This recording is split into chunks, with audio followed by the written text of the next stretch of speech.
Preview. Preview.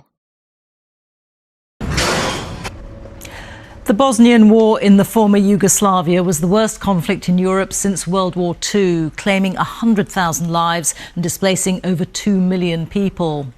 When a peace deal was signed in 1995 between the leaders of the Muslim, Serb and Croat communities, it was hoped that Bosnia might begin to heal. This is the region today, and now the United Nations is warning of renewed crisis as the Serbs are threatening to break away from Bosnia. Ethnic Serbs live primarily in these areas. Some are angry after the idea of genocide denial was banned. This was after their leaders described the genocide of 8,000 Bosnian Muslim men and boys at Srebrenica during the war as a myth. Our special correspondent Fergal Keane reports now on how the struggle over the past threatens the stability of the present. It can feel as if it all happened yesterday. The past is constantly revealed. Dragana Vucetic is a forensic anthropologist. It's all here, body bags. Some cases are not officially identified. For nearly 20 years working to identify the dead of Srebrenica.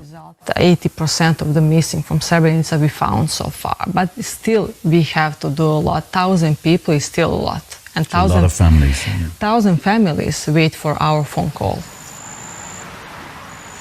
Around 8,000 men and boys were massacred at Srebrenica.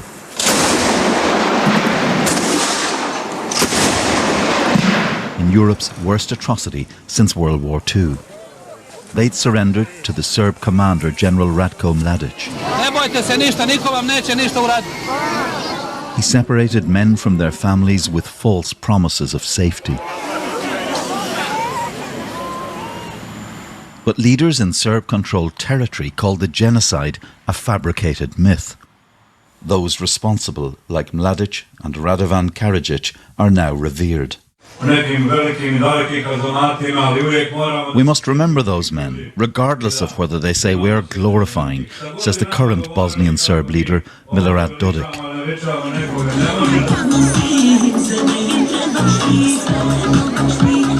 At this Serb religious festival, we found souvenirs of General Mladic on sale.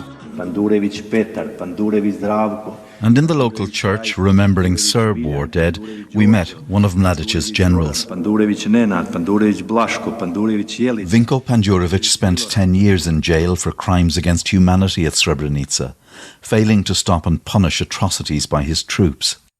But he won't accept Serbs committed genocide there, rather a massacre for which he doesn't bear responsibility.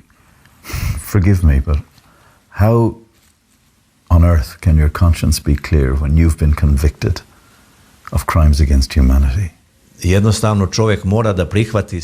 put, a person just has to accept the things as they are.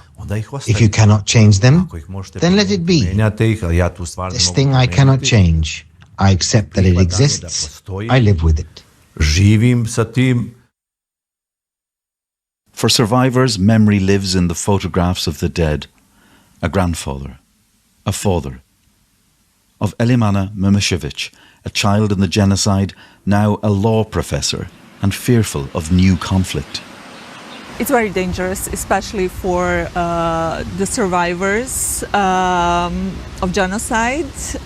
Everything looks very familiar. The dehumanization, the celebration of war crimes and war criminals.